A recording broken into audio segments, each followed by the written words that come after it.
Movie के शुरू में हम देखते हैं कि एक लेडी एक छोटे बच्चे को अनाथालय में छोड़कर चली जाती है। आगे का सीन कुछ साल बाद का है, जहां हम उस लड़के लुइस और उसके रूममेट गूक को देखते हैं। पता चलता है कि लुइस को साइंस में बहुत इंटरेस्ट है और वो नए नए इन्वेंशन करता रहता है। एक दिन वो एक सैंडविच मशीन इन्वेंट करता है और तभी अनाथालय की वार्डन उसे आकर बताती है कि एक फैमिली उसे अडॉप्ट करने आई है। वो फैमिली नोटिस करती है कि वो बाकी बच्चों से अलग है क्योंकि उसे स्पोर्ट्स और टॉयज में कोई इंटरेस्ट नहीं है। तभी लुइस उन्हें अपनी सैंडविच मशीन दिखाता है, लेकिन वहाँ एक गड़बड़ हो जाती है। उसके साइंस के पागलपन को देखकर वो फैमिली उसे अडॉप्ट किए बिना वहाँ से चली जाती है। इससे उदास होकर लुइस वहाँ से चला जाता है। तब वार्डन उसके पास जाती है और उसे समझाती है आज नहीं तो कल उसे कोई न कोई अडॉप्ट कर ही लेगा। लेकिन लुइस कहता है कि जब उसकी माँ ही उसे छोड़ गई तो बाकी लोग उसे क्यों अपनाएंगे। वार्डन उसे बताती है कि जरूर उसकी माँ की कोई मजबूरी होगी, वरना हर माँ के लिए सबसे इम्पोर्टेंट उसका बच्चा होता है। ये सुनकर लुइस को एक आइडिया आता है कि अगर वो अपनी माँ को ढूंढ ले तो उसे भी उसकी फैमिली वापस मिल जाएगी। वो अपना दिमाग लगाता है कि उसे एक ऐसा इन्वेंशन करना पड़ेगा जिससे वो अपनी रियल मदर का पता लगा सके। जल्द ही वो अपने नए इन्वेंशन में लग जाता है जो कि एक मेमोरी स्कैनर है और इसके थ्रू लोग अपनी पुरानी मेमोरीज देख सकते हैं। वो बहुत रिसर्च करता है और दिन रात एक कर देता है। यहाँ पता चलता है कि उसके इन्वेंशन के चक्कर में उसका रूममेट गूप बहुत परेशान होता है। गूप जो कि स्कूल की बेसबॉल टीम में है, अपना फाइनल मैच खेलने वाला है,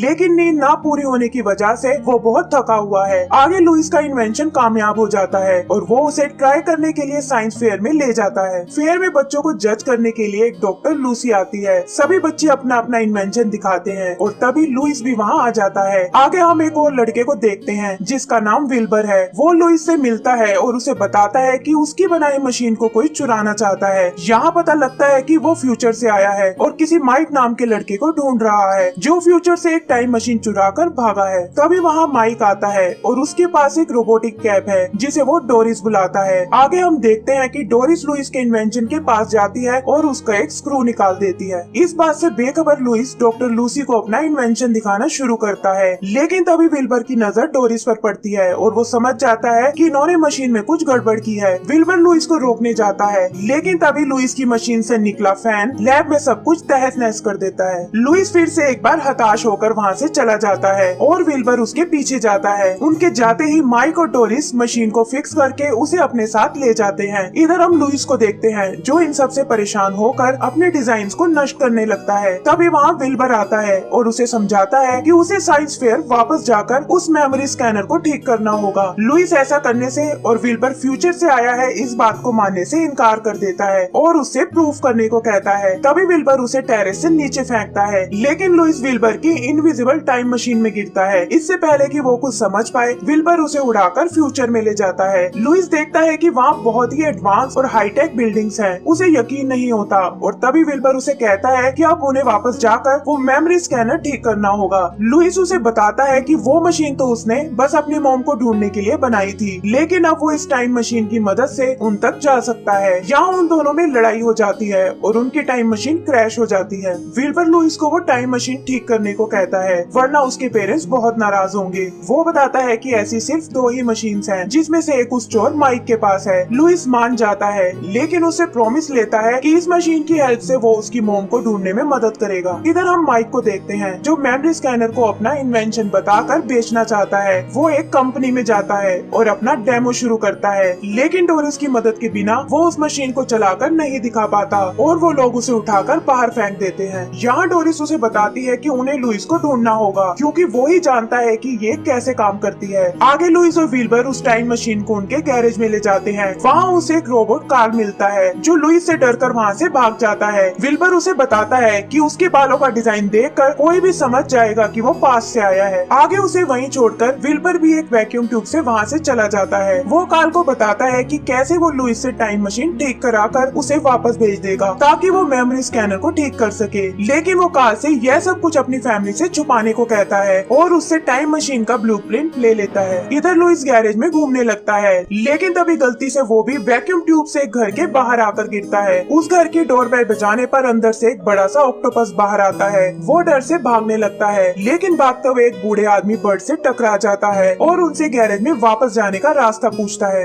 बर्ड उसे गैरेज ले जाने के चक्कर में पूरा घर घुमा देता है, जहाँ लुइस एक एक करके विल्बर की पूरी फैमिली से मिलता है। उसे पता चलता है कि वो ऑक्टोपस जो उसने देखा था था असल में उनका बटलर लेफ्टी है और विल्बर के पिता कॉर्नेलियस किसी काम से शहर से बाहर गए हुए हैं। वो उसकी मोम को भी देखता है जिसे फ्रॉग को गाना सिखाने का शौक है और उसके पास कुछ बोलने वाले फ्रॉग्स भी हैं। इधर विल्बर ब्लूप्रिंट लेकर गैरेज में आता है और देखता है कि लुइस वहाँ नहीं है। इधर लुइस गैरेज ढूंढता हुआ विल्बर से टकराता है और उसे उसकी फैमिली से मिलने की पूरी कहानी सुनाता है। इधर माइक अनाथालय में लुइस को ढूंढने जाता है जहाँ उसे उसका रूममेट गूप मिलता है। यहाँ पता चलता है कि लुइस के पूरी रात मेमोरी स्कैनर बनाने से गूप की नींद पूरी नहीं हुई जिससे वो मैच हार गया। वो इस बात से बहुत दुखी है और माइक उसे भड़काने लगता है। वो उसे समझाता है कि कभी कभी गलत रास्ते से भी इंसान कामयाब हो सकता है। आगे माइक लुइस को ढूंढने टेरेस पे जाता है लेकिन वो उसे नहीं मिलता। यहाँ वो और डोरिस अपना दिमाग लगाते हैं और समझ जाते हैं कि वो फ्यूचर में चला गया है। वो दोनों भी उस चुराई हुई टाइम मशीन से फ्यूचर में चले जाते हैं। आगे लुइस उस टाइम मशीन को ठीक करता है और विल्बर उसे बताता है कि कैसे यहाँ सारे इन्वेंशन उसके पिता ने ही किए हैं। उन्होंने बहुत ट्राई करने के बाद 2 टाइम मशीन्स बनाई थी जिसमें से एक को माइक चुरा कर ले गया और दूसरी यहाँ खराब पड़ी है। जल्दी ही टाइम मशीन ठीक हो जाती है लेकिन विल्बर जैसे ही उसे उड़ाने लगता है वो फिर से बिगड़ जाती है। तभी विल्बर की मोम उन्हें डिनर के लिए ऊपर बुला लेती है। इधर माइक भी फ्यूचर में आ जाता है और डोरिस से लुइस को ढूंढने को कहता है। डोरिस अपनी एक और छोटी डोरिस बनाती है जिसमें लगे कैमरे से माइक भी उनको देख सकता है। आगे डोरिस डोरबेल बजाती है और ऑक्टोपस की नजर से बचकर अंदर घुस जाती है। यहाँ लुइस विल्बर की फैमिली के साथ डिनर कर रहा है। वहाँ सब लोग उसे अपनी कैप निकालने को कहते हैं लेकिन विल्बर को पता है कि ऐसा करने से लुइस का राज खुल जाएगा और वो उन सबको आपस में ही लड़वा देता है। लुइस नोटिस करता है कि कार्ल के पास ऐसी ही सैंडविच मशीन है जो उसने बनाई थी लेकिन वो खराब हो जाती है। विल्बर को मौका मिल जाता है और वो मशीन ठीक कराने के बहाने लुइस को वहाँ से ले जाता है। डोरिस यहाँ एक बोलते हुए फ्रॉग को अपने वश में कर लेती है और लुइस को पकड़ने के लिए बोलती है लेकिन फ्रॉग की हाइट छोटी होने की वजह से वो यूजलेस हो जाता है। उधर लुइस एक बार फिर उस मशीन को ठीक करने में असफल होता है लेकिन विल्बर की फैमिली उसे फिर भी पूरा सपोर्ट करती है। यहाँ वो सब अपनी कोई न कोई कमी बताते हैं और पता लगता है कि विल्बर के पिता सबको एक ही बात बताते हैं कि कीप मूविंग फॉरवर्ड।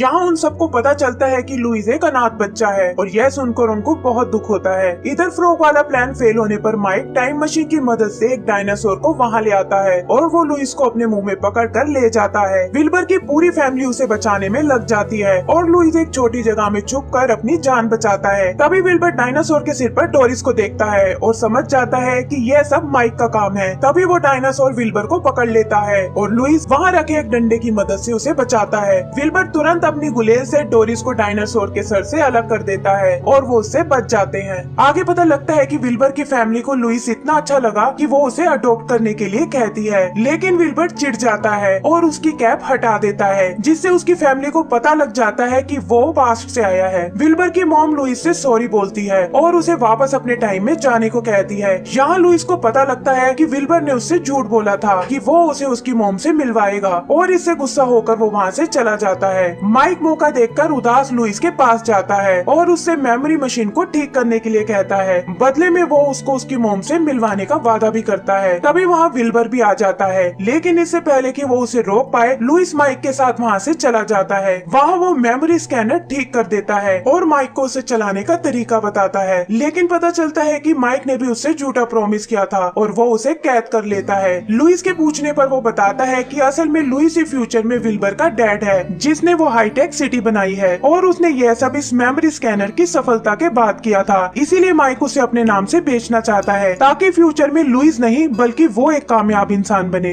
वो ये भी बताता है कि वो और कोई नहीं बल्कि उसी के दोस्त गूप का फ्यूचर वर्जन है। आगे वो बताता है कि तुम्हारी वजह से मैं वो मैच हार गया और मुझे किसी ने अडॉप्ट नहीं किया और तुम धीरे धीरे एक बहुत बड़े साइंटिस्ट बन गए और मेरी लाइफ तबाह होती गई। फिर एक दिन उसे डोरिस मिली और पता चला कि वो भी तुम्हारा ही एक इन्वेंशन था जिसे बेकार समझकर तुमने नजरअंदाज कर दिया। वो तुम्हारी कैद से भाग निकली और हम दोनों ने मिलकर तुम्हें तबाह करने का प्लान बनाया। हमने तुम्हारे फ्यूचर घर से तुम्हारी टाइम मशीन चुराई ताकि पास्ट में आकर तुमसे ये मेमोरी स्कैनर चुरा सके। आगे वो उसे टेरेस पे ले जाते हैं जहाँ लुइस देखता है कि विल्बर और कार्ल उसे बचाने आए हैं। वो तीनों किसी तरह उस स्कैनर को लेकर वहाँ से भाग निकलते हैं लेकिन एक जगह डोरिस कार्ल पर हमला करके वो स्कैनर माइक के पास ले जाती है और वो उसे लेकर पास्ट में चला जाता है। विल्बर उसे टाइम मशीन को जल्दी से ठीक करने को कहता है ताकि वो माइक को रोक सके। वो बताता है कि अगर माइक ने वो मेमोरी स्कैनर बेच दिया तो लुइस और उसका कोई फ्यूचर नहीं होगा। इतना कहते ही विल्बर गायब होना शुरू हो जाता है और हम देखते हैं कि माइक ने वो स्कैनर बेच दिया है और फाइनल कॉन्ट्रैक्ट पर साइन करने वाला है। लुइस भागकर विल्बर के घर जाता है और देखता है कि वहाँ सब गायब हो चुके हैं, मतलब उसका फ्यूचर चेंज हो रहा है। वो वहाँ पर एक स्कैनर से देखता है कि कैसे माइक ने स्कैनर बेचने के साथ साथ डोरिस का भी मास प्रोडक्शन शुरू कर दिया था, लेकिन ये सब डोरिस की एक चाल थी। जल्द ही उस जैसी हजारों टोपियों ने दुनिया पर कब्जा कर लिया और इंसानों का फ्यूचर तबाह हो गया। तभी वहाँ ढेर सारी डोरिस इंसानों को वश में करके उस पर हमला करती हैं और लुइस किसी तरह वहाँ पड़ी टाइम मशीन को ठीक करके वहाँ से निकल जाता है। रास्ते में वो देखता है कि डोरिस ने पूरी दुनिया को तबाह कर दिया है और वो तुरंत पास्ट में आ जाता है। वहाँ वो माइक को फाइनल कॉन्ट्रैक्ट साइन करने से रोकता है, लेकिन तभी डोरिस उसे मारने आगे बढ़ती है। लुइस उसे कहता है कि उसने सोच लिया है वो कभी डोरिस को इन्वेंट नहीं करेगा और तभी डोरिस गायब हो जाती है। आगे वो माइक को फ्यूचर में लाकर दिखाता है कि उसके एक डिसीजन से दुनिया तबाह होने वाली थी और यह देखकर माइक को बहुत बुरा लगता है। पास्ट के ठीक होने से जल्दी ही वहाँ फ्यूचर भी बदलने लगता है और धीरे धीरे सब कुछ पहले जैसा ठीक हो जाता है। यहाँ लुइस माइक को विल्बर फैमिली के साथ रहने को बोलता है, लेकिन वो छुपकर वहाँ से चला जाता है। विल्बर की फैमिली भी वहाँ आती है और लुइस पहली बार अपने फ्यूचर वर्जन यानी विल्बर के डैड से मिलता है। वो उसे अपनी लैब दिखाते हैं जिसमें वो ही मेमोरी स्कैनर दिखता है जो उनका पहला इन्वेंशन था।